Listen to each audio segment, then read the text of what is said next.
So today we're gonna get into the history of Supercross BMX and our mountain bike frames. How we've evolved into the Shine, which is our famous dirt jump frame that everyone loves. These things sell out as quick as they come in. We only do short runs. We're not a mountain bike company. We're a BMX company. We've got some mountain bike roots, and we've got some weird little mountain bike routes that a lot of people might not know about. We're gonna start to use this whole little series to document some different things and some behind the scenes things that we've had going on for the last 34 years. Hopefully we've got another 34 years ahead of us. This will become a long-term project. As everybody knows, I can get a little long-winded, so on this one, go ahead, grab your favorite beverage. David, Rancho de Luna Mezcal, the world's famous mezcal, the best mezcal in the world. Or if you're like Eddie, King of the Skate Parks Lager, available at Rad 86. Go ahead and grab that. Or you can buy the King a coffee. Or if you're like me, grab a bottle of water. Sit back. Hopefully I don't get too long-winded. Kick off your Vans and enjoy.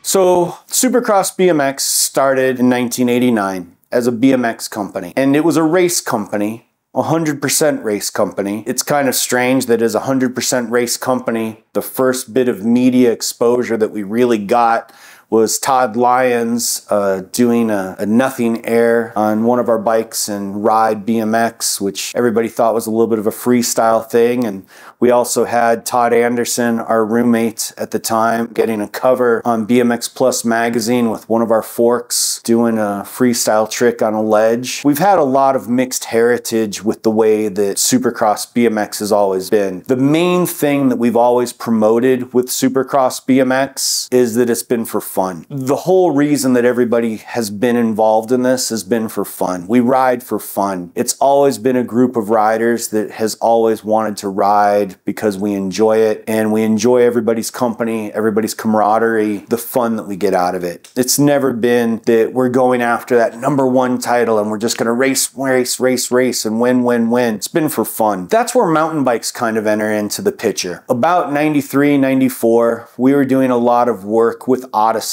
With Odyssey, there was a gentleman there by the name of Steve Padilla. Steve Padilla was one of the inside warehouse guys and was doing some design work over there. And he was also working with Foes Mountain Bikes. And Foes Mountain Bikes had just started up, and they were making these really cool, big monocoque framed downhill mountain bikes that were really crazy. And Steve Padilla was doing a lot of testing for them. We got to ride a couple of them. Those things were rad. Jeff Holt, who worked over at a bike shop called The Bike Beat, was also a friend of ours and was in our little circle. We didn't get to see Jeff as much as we would like. I gotta thank Jeff for always introducing us into some really cool music. I still remember the first time that Jeff gave me the bootleg tape of Temple of the Dog. He always had the inside line for some cool stuff. You know, we always thought we knew the cool music. Jeff always seemed to have that cool line, and he was also really deep into the mountain bike roots. We knew that mountain bikes were gonna be fun. We weren't out there racing them, but we were riding them just for fun while we were doing the BMX thing. With that, Foes had been doing their mountain bikes, and Steve had talked to them, and we were speaking to them about doing a tubed version of their bike. And at the time, they didn't want to do one. So we had spoken to them, and we were gonna try and do a tubed version of their Foes LTS, and it was going to become the first Supercross mountain bike. And up here you can see Foes ended up taking it back after we were never able to really get it off the ground.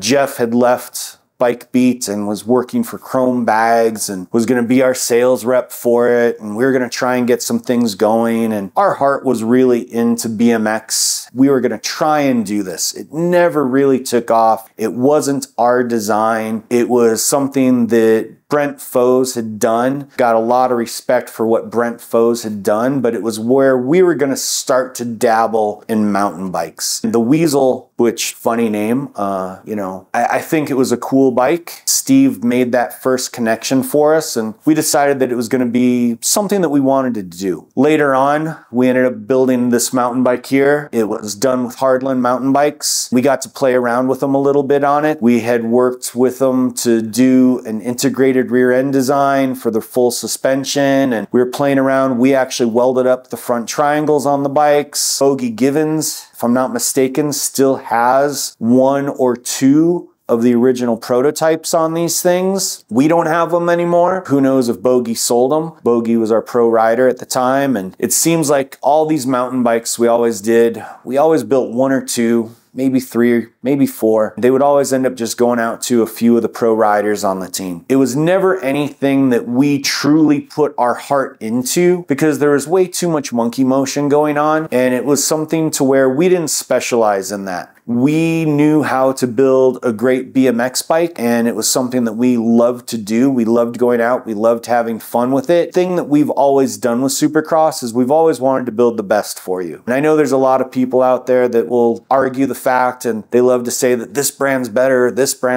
and that's cool. There's a lot of great brands out there. I'm not going to say that our brand is the best. I love to believe that what we put out is the best. I also like to look at what other brands are doing, and we draw inspiration. And that's the way everything gets to be a better point. Everybody has to take inspiration from one thing and bring it to another. I was watching a video the other day of Justin Hawkins from The Darkness, and he was saying that, you know, the reason The Darkness is so great is they had an inspiration from Queen and from AC/DC, and they melded it together. And I think that's the way that everything in life goes, is that you take inspirations from one thing and another thing, and you meld it together, and you put your own heart and your own soul and everything into it. So back in 2004, when Ben Snowden was riding for us, he was riding an MX frame for skate park riding and for trail riding and for freestyle riding. And on the MX, we had done a few different versions of it. We did the MX, we did the MXP, and then we ended up doing the MX26. And the MX26 was a 26-inch chromoly 4-cross hardtail dirt jump frame. Part of the reason that we wanted to do a 26-inch frame at the time is we had just done some 26-inch frames in 2002, 2003, where we were trying to do some 26-inch quad angles when SE had gone out of business. We had done some 26-inch GJSs, which were big BMX bikes, and they were fun. They were fun to ride. But we wanted to do something that was a little bit more in tune with the mountain bike times at the time. Something that could be a little bit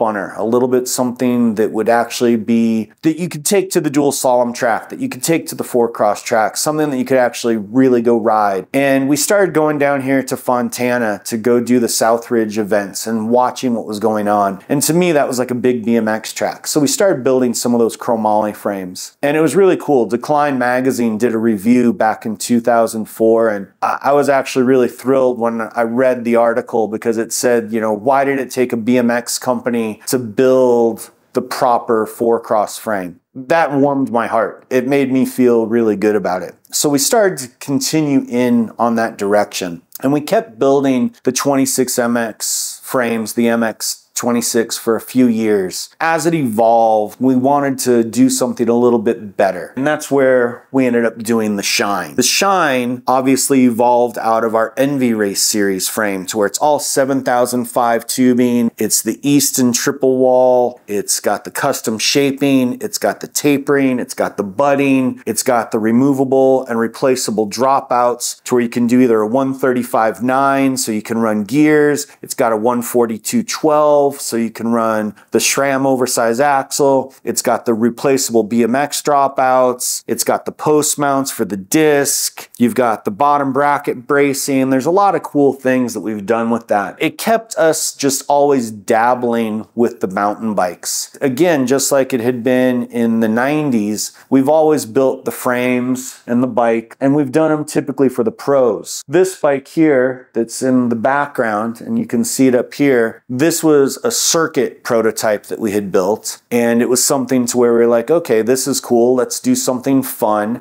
It was more of an enduro bike, and the reason that we started to build the circuit was that we had started to build this frame here back in about 2009. We had been working with the guy Jerry Vanderpool, who was an old BMXer. We had put Jerry Vanderpool on the team. We had put Tyler Krennick on the team. We wanted to build what was going to be the ultimate downhill machine. When we started doing this, we looked at a lot of the designs that were out there. We had looked at the Banshees, we had looked at the Commencials, we had looked at the Canfields, we had looked at the Specialized, we had looked at the Yetis, we looked at everything that was out there. With this, we knew that we wanted to keep the bottom bracket weight and the shock weight low. We wanted to isolate pedal feedback. We had to isolate the way that the shock path went. We really wanted to try and do something cool with this. And there was only a total of 4 of these frames ever built. Really tried to do something cool with the way that the linkage was done. We had tried to do something cool with the shock path, the rear axle, to where the rear wheelbase actually grows as the shock compresses, so it eliminates the pedal feedback. It tries to increase the stability so that as you're going down the mountain and as everything compresses in, it was something to where we're like, okay, cool. Let's try and keep it to where as you're going downhill, as you're going faster, rather than having the wheelbase shrink as you're compressing, let's have it extend so that way it gets a little bit more stable. It's like you're lengthening out the wheelbase on a Cadillac. Rather than shrinking it and getting tighter as you're getting a little sketchy going through a section, let's have it lengthen out. Again, there's 4 of those that we built. We got beat up on Pinkbike. Everybody said that it was a Canfield copy, that it was a Banshee copy, and again, I thought it was kind of funny that everybody saying that it was a direct copy, and it wasn't a direct copy of any of them. It did draw inspiration. Just as I had mentioned earlier, you know, everything in life draws inspiration from something. Again, we're a BMX company, so we're taking a little bit of inspiration from what we saw that was out there that worked. We always said, hey, we like what Canfield's been doing. We like what Banshee's doing. We like what all these other brands are doing. And we worked with Easton to get some cool tubing. We did some custom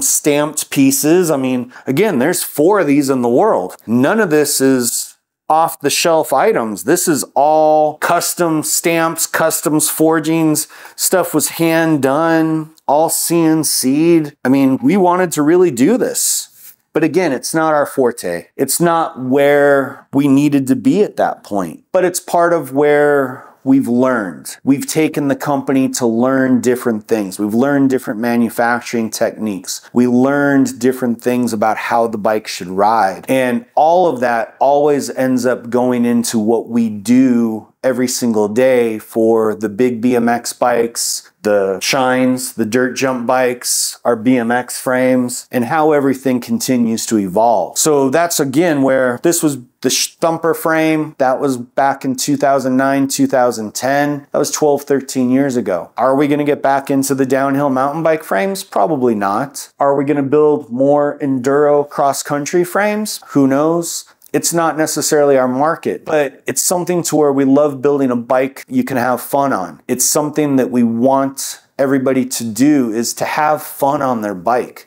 We're not going out after the World Cup titles on the mountain bike stuff now. It's something to where we're trying to just keep everybody having fun. And that's been the whole process of what Supercross has done. And that's part of where the Shine, even though we're not a mountain bike company, the Shine, I think, fits into our BMX lineage, because every single BMXer out there loves to have fun. And with it being a hardtail frame, we know how to do the geometry. We know how to make sure that this is the best. We know that when you get onto one of these, this is the best riding hardtail, the best riding dirt jump frame that you're going to be able to get. It's super responsive, it's fun to ride, it's strong, it's fun. And that's what riding should be for you. When you grab your bike, you want to go out and you want to go have fun. That's the entire situation that we're trying to provide for you. It's not about providing a bike for you. It's about providing experience and providing fun. With that, I don't know if we've really shown you or taught you much today. I wanted to just put down a little bit of a history lesson of our little mountain bike side and why we do the mountain bike side and why we're keeping the mountain bike side still active and why it's going to be a part of our history and be a part of our lineage, because something that we've always said is that BMX is truly your bike, your friends, a little bit of dirt. That's what we've always done, and that's part of where we're always going to remain. So guys, I hope that today I taught you a little bit about this little footnote in the history of Supercross BMX. This is something where it's your friends, your bike, a little bit of dirt, and all that together creates a lot of fun. I know Eddie is gonna hope that you enjoyed at least one of the King of the Logger skate parks, and David is gonna hope that you had at least a little sip of your Rancho de Luna Mezcal. I know I got long-winded and I didn't even get to finish my water. I hope that you learned something from this today. I hope that this is something that you've enjoyed the series and you want to know a little bit more, and you do take the time to leave a comment below, like, subscribe. Let us know what you'd like to know, because we do try and read the comments. We try and reply to the comments and try and make sure that we can add some information for you to make sure that you know as much about the brand as you'd like to know. With that, guys, hope you have a great day. Grab your bike, go ride. It's fun. Go out there and enjoy your life. That's what you're supposed to do. Life is to go have fun, so go do it. And do it on 2 wheels. Go grab your bike. Have a great day, guys.